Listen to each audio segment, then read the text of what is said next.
Welcome to Wrestling with Snipes. Today we'll be reviewing AEW Dynamite Grand Slam September 25th, 2024. The show kicks off with Nigel McGuinness coming out for his one-on-one match with Daniel Bryanson. Bryan's music plays but nobody comes out. Then Nigel grabs the ref and says, "Count him out, count him out." The ref starts counting and gets up to about an 8 count, and the final countdown plays, and out comes the AEW World Champion Bryan Danielson. They stare off, then they lock up, and Nigel hits an uppercut, followed by an uppercut from Danielson. McGuinness then gets on top of Bryan and starts throwing lefts and rights, but Danielson reverses, and he lands up on top, landing blows, landing rights, landing lefts. Then Danielson locks in the label lock, but Nigel gets his foot to the ropes to break the hold. Danielson then hits the big knee, but he cannot get the pinfall. Then Nigel eats some knees, and out of nowhere Nigel hits a big lariat. Then Nigel pokes him in the eyes and hits a short clothesline, but only gets a 2 count. Then Danielson hooks Nigel's arm and puts him into the label lock. Nigel reverses and gets on top for a pin, but the ref doesn't even acknowledge that Danielson's shoulders are down, which they are, but the ref decides not to count. WTF moment in AEW Dynamite.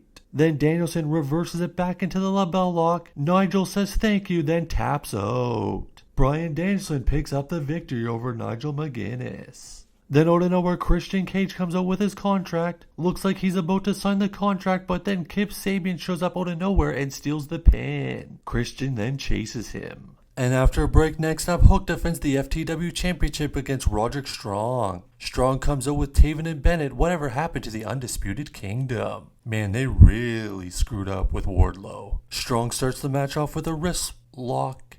Hook then reverses it. Hook puts Strong into a headlock, but the Kingdom pulls Strong out of the ring. Hook then goes after them. Hook is smashing him with blows against the barricade. Then Taven causes a distraction, and Roderick Strong grabs a kendo stick, goes to hit Hook but misses. Hook then grabs the kendo stick, and he takes out all 3 of them. All 3 of them are down from kendo stick shots. Strong then sets up 2 chairs in the ring, and Hook hip tosses Strong onto the chairs. Then he locks in the Taz mission. Roderick Strong taps out, and Hook successfully defends the FTW Championship. After the match, they shake hands, and Strong gives Hook a hug. Then Hook goes out to the outside, grabs a microphone held by Shivani, and says, "I've loved being the FTW champion, but as of tonight, I'm retiring the FTW title." He hands the title to Taz, and they embrace as they go to commercial break. Next up, the tag team champions of the world as the champions, the Young Bucks, defend against Ospreay and Fletcher. The Bucks hit a double flying elbow and showboat in the ring. The Bucks then roll out to the ring, and Ospreay and Fletcher hit a top rope moonsault on each Buck to the outside as we go to commercial break. We come back from break, and a Jackson just hit Ospreay with a super kick in the corner. The Bucks are isolating Ospreay, taking him 2-on-1. Then they go for an EVP trigger, but Ospreay ends up hitting a double Cody Cutter. Ospreay makes the tag to Fletcher. Fletcher hits a double clothesline. He goes for a powerbomb, but one of the Bucks hits an X Factor. Then Ospreay hits a 450 splash. The other Buck then hits a Canadian Destroyer, and the people are going bananas. We come back from another commercial break, and Fletcher and Ospreay are both hitting the Styles Clash. Looks like Ospreay's gonna go for the Tiger Driver 91, but he gets super kicked by one of the Bucks. Then Fletcher takes out Nicholas Jackson, and Fletcher and Ospreay hit the Meltzer Driver. 1, 2, oh my god, he kicked out. Then Callis hands Fletcher a screwdriver on the outside. Looks like he's going to use it, but Ospreay stops him. Ospreay then yells at Don Callis to get down on the outside. Matt Jackson then hits Fletcher with one of the title belts off the distraction. Double super kick, then an EVP trigger. 1, 2, 3. The Young Bucks successfully defend the tag team titles. I see an Ospreay feud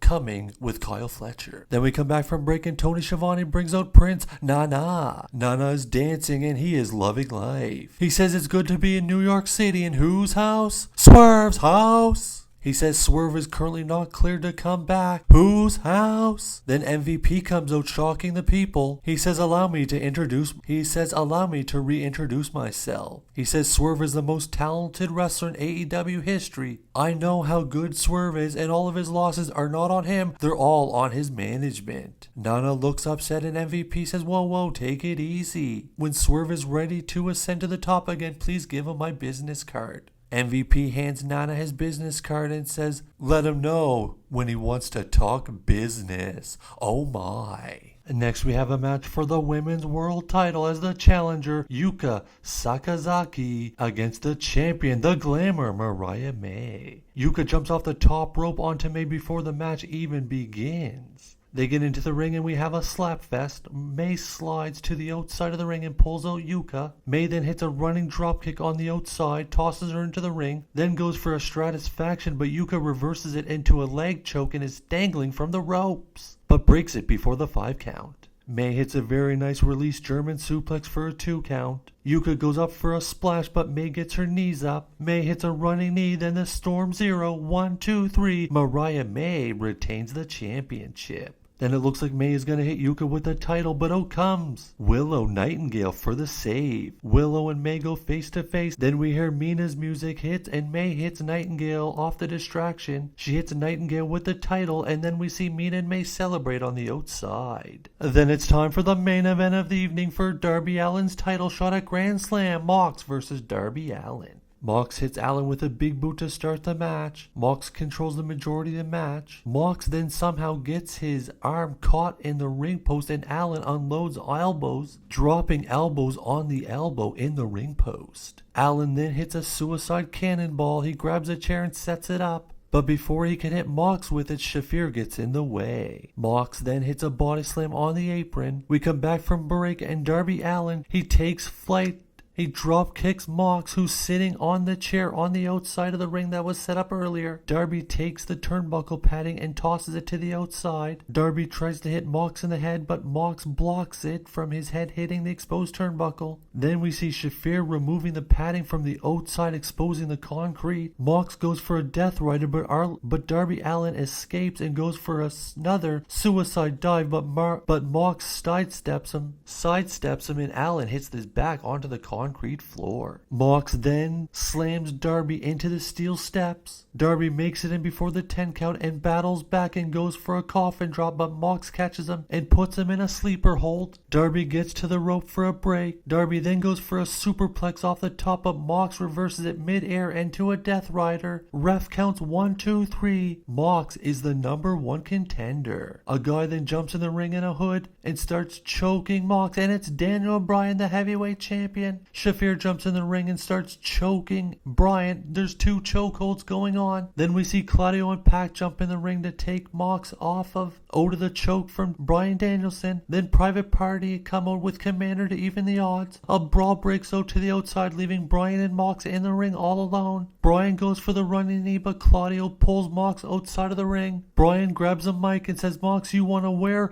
I declare war and I'm gonna kick your effing ass."